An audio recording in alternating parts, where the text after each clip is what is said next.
नमस्कार दोस्तों, तो आपका स्वागत है हमारे चैनल ऑल कॉम्पिटिटिव एग्जाम में। आज मैं आपके लिए लेके आया हूँ पॉलिटी के कुछ मोस्ट इंपॉर्टेंट क्वेश्चन। अगर आप चैनल पे न्यू है तो चैनल को सब्सक्राइब कर ले और बेल आइकन पे टैप कर दे ताकि आपको आने वाली वीडियोस की नोटिफिकेशन तुरंत मिल सके। और जैसा कि आपको पता है कि आजकल हमने HPSSC की सीरीज चलाई है और उसमें हम डिस्कस कर रहे हैं HPSSC द्वारा पूछे गए मोस्ट इंपॉर्टेंट क्वेश्चन, जो कि आपके हिमाचल तथा स्टेट लेवल में होने वाले किसी भी एग्जाम के लिए काफ़ी इंपॉर्टेंट रोल प्ले करते हैं। अगर आपने अभी तक हमारी प्रीवियस वीडियोस नहीं देखी है तो हमारी प्रीवियस वीडियोस को देख लें, क्योंकि वो आपके एग्जाम पॉइंट ऑफ व्यू से काफ़ी बेनिफिशियल है। आज का सेशन स्टार्ट करते हैं। तो आज का हमारा पहला क्वेश्चन है, वर्ष 1946 में बनी अंतरिम सरकार में निम्न में से किसके पास रक्षा मंत्रालय था? तो बताइए इसका आंसर क्या होगा। आपके ऑप्शन है Vallabh Bhai Patel, Jagjivan Ram, Baldev Singh, Asaf Ali. Right answer option number C, Baldev Singh. Okay, और यहाँ पे आपको ऑप्शन नंबर ए दिया है वल्लभ भाई पटेल। तो वल्लभ भाई पटेल को लौह पुरुष और बिस्मार्क भी कहा जाता है। ओके, बढ़ते हैं नेक्स्ट क्वेश्चन की ओर। निम्न में से किस राज्य में महानगर पालिकाओं में एकीकृत कार्मिक प्रणाली परिचालन में है? तो आपका ऑप्शन है आंध्र प्रदेश, पश्चिम बंगाल, गुजरात, केरल। तो बताया इसका आंसर क्या होगा।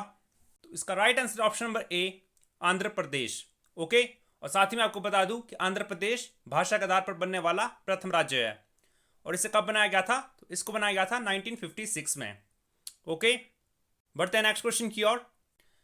जब कभी भी राज्य के राज्यपाल को राज्य विधानसभा को संबोधित करना हो तो उनका संबोधन कौन करता है? तो आपके ऑप्शन है राज्य के मुख्य सचिव, मुख्यमंत्री तथा उनकी मंत्रिपरिषद, विधानसभा के अध्यक्ष, राज्यपाल स्वयं। तो बताया इसका आंसर क्या होगा। तो इसका right answer option number B, मुख्यमंत्री और उनकी परिषद। ओके, बढ़ते हैं नेक्स्ट क्वेश्चन की ओर। निम्न में से किस केस में सर्वोच्च न्यायालय ने अधिमत दिया है जो केंद्र राज्य संबंधों पर प्रत्यक्ष रूप से बाध्य है? तो आपके ऑप्शन है Keshavananda Bharati case, Vishaka case, SR Bommai case, Indira Sawhney case. तो बताया इसका आंसर क्या है। तो इसका right answer option number C, SR Bommai case. Okay, हमारा नेक्स्ट क्वेश्चन है, नागरिकों के अधिकारों की सुरक्षा के लिए सर्वप्रथम लोकपाल का पद नियुक्त किया गया था? तो आपका ऑप्शन है ऑस्ट्रिया, स्वीडन, फिनलैंड, डेनमार्क। तो बताया इसका आंसर क्या है। तो इसका right answer option number B, Sweden. Okay, तुम्हारा नेक्स्ट क्वेश्चन है, the Sachar committee report pertains to. Sachar समिति की रिपोर्ट किसके लिए अनुकूल थी? तो आपका ऑप्शन है भारतीय परिसंघ, पिछड़े क्षेत्रों का आर्थिक विकास, भारतीय मुसलमान, पिछड़ा वर्ग। तो बताया इसका आंसर क्या है। इसका right answer option number C, भारतीय मुसलमान। ओके, हमारा नेक्स्ट क्वेश्चन है, who was the president of India at the time of proclamation of emergency in the year 1975? तो बताया इसका आंसर क्या है। वर्ष 1975 में जब आपातकाल घोषित किया गया तब भारत के राष्ट्रपति कौन थे? तो आपका ऑप्शन है वी गिरी, ज्ञानी जेल सिंह, फरुखुद्दीन अली अहमद, शंकर दयाल शर्मा। तो बताया इसका आंसर क्या है। इसका right answer option number C, Fakhruddin Ali Ahmed. ठीक है, और आपातकाल किस आर्टिकल में दिए गए हैं? तो मुख्यतः आपके तीन प्रकार के आपातकाल है। राष्ट्रीय आपातकाल आपका आर्टिकल 352 में आता है। ओके, और राष्ट्रपति शासन 356 में, और वित्तीय आपातकाल आर्टिकल 360 में आता है। ओके, अगर आपसे पूछा जाए संविधान में संशोधन की प्रक्रिया किस आर्टिकल में दी गई है, तो आपका आंसर होगा आर्टिकल 368। ओके, बढ़ते हैं नेक्स्ट क्वेश्चन की ओर। लोकपाल के पद का निर्माण करने की अनुशंसा सर्वप्रथम किसके द्वारा की गई थी? तो आपका ऑप्शन है राष्ट्रीय पुलिस आयोग, राज्य पुनर्गठन आयोग, प्रशासनिक सुधार आयोग, अंतरराज्य परिषद। तो बताया इसका आंसर क्या है। तो इसका right answer option number C, प्रशासनिक सुधार आयोग।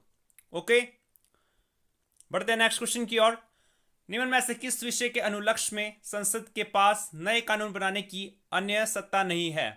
तो आपका ऑप्शन है शिपिंग तथा नेविगेशन, स्टॉक एक्सचेंज, खाद्य में व्यापार, वाणिज्य, बीमा। तो बताया इसका आंसर क्या है। तो इसका right answer option number C, खाद्य में व्यापार, वाणिज्य। ओके, हमारा नेक्स्ट क्वेश्चन है, निम्न में से कौन सा मुद्दा समवर्ती सूची में नहीं आता है? तो बताया इसका आंसर क्या होगा। तो इसका right answer option number C, खाद्य पदार्थ तथा अन्य माल सामान में मिलावट। ओके, नेक्स्ट क्वेश्चन है, where was the first Asian relation conference held? प्रथम एशियन रिलेशन कॉन्फ्रेंस कहाँ हुई थी? तो आपका ऑप्शन है मनीला, टोक्यो, नई दिल्ली, कोलंबो। तो बताया इसका आंसर क्या है? इसका right answer option number C, New Delhi. Okay, साथ ही मैं आपको बता दूं कि एशियन डेवलपमेंट बैंक का हेडक्वार्टर मनीला में स्थित है। ओके, और एशियन डेवलपमेंट बैंक की स्थापना कब हुई थी? तो इसकी स्थापना हुई थी 1966 में। ओके, बढ़ते हैं नेक्स्ट क्वेश्चन की ओर। The central information commission was established इन?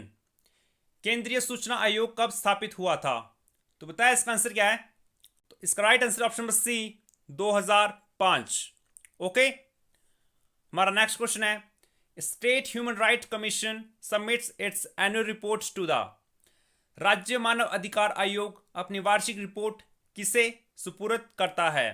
तो आपका ऑप्शन है राज्य विधानसभा, राज्य के राज्यपाल को, राज्य सरकार को, इनमें से कोई नहीं। तो बताया इसका आंसर क्या होगा? इसका राइट आंसर होगा ऑप्शन नंबर सी, राज्य सरकार को। ओके, हमारा नेक्स्ट क्वेश्चन है, the national development council was set up as per? किसके आधार पर राष्ट्रीय विकास परिषद स्थापित की गई थी? तो आपके ऑप्शन है भारत सरकार अधिनियम 1935, वित्त आयोग की अनुशंसा पर, भारतीय संविधान के प्रावधानों के आधार पर, योजना आयोग की अनुशंसा पर। तो बताया इसका आंसर क्या है? इसका right answer option number D, योजना आयोग की अनुशंसा पर। ओके, हमारा नेक्स्ट क्वेश्चन है, the term of office of the advocate general of A state is? किसी राज्य के महाधिवक्ता के पद की अवधि कितनी होती है? तो बताया इसका आंसर क्या है? इसका राइट आंसर है option number D, not fixed. Okay, next question है, महान्यायवादी का पारिश्रमिक परिकलित की जाती है? तो आपका ऑप्शन है भारत की संसद द्वारा, भारत के राष्ट्रपति द्वारा, भारत के प्रधानमंत्री द्वारा, संघ कैबिनेट द्वारा। तो बताया इसका आंसर क्या है? राइट आंसर है ऑप्शन नंबर बी, भारत के राष्ट्रपति द्वारा।